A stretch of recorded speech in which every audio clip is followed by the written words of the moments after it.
yadımdan çıxmayan xatirəm sənsən.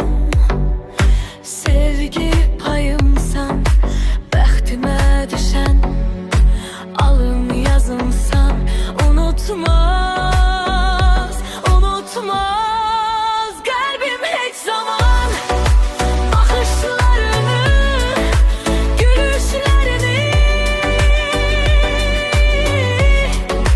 Dönüp baxıram mən hərdən keçmişə, heç keçməmisən, heç bitməmisən. Ellərdən sonra çıxsan qarşıma, qaçıb sarılaram sənin boynuna, baxışlarımı dikib gözünə. Uşaqday kövrəlib boynumu büküb gülümsəyərəm sənin üzünə.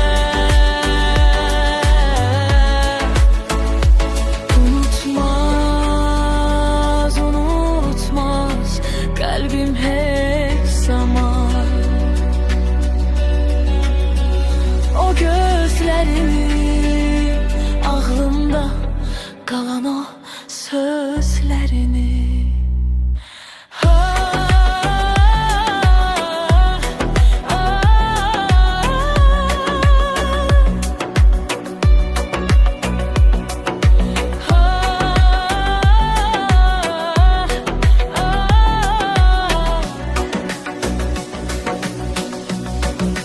Dönüp baxıram mən hərdən keçmişə, heç keçməmisən, heç bitməmisən.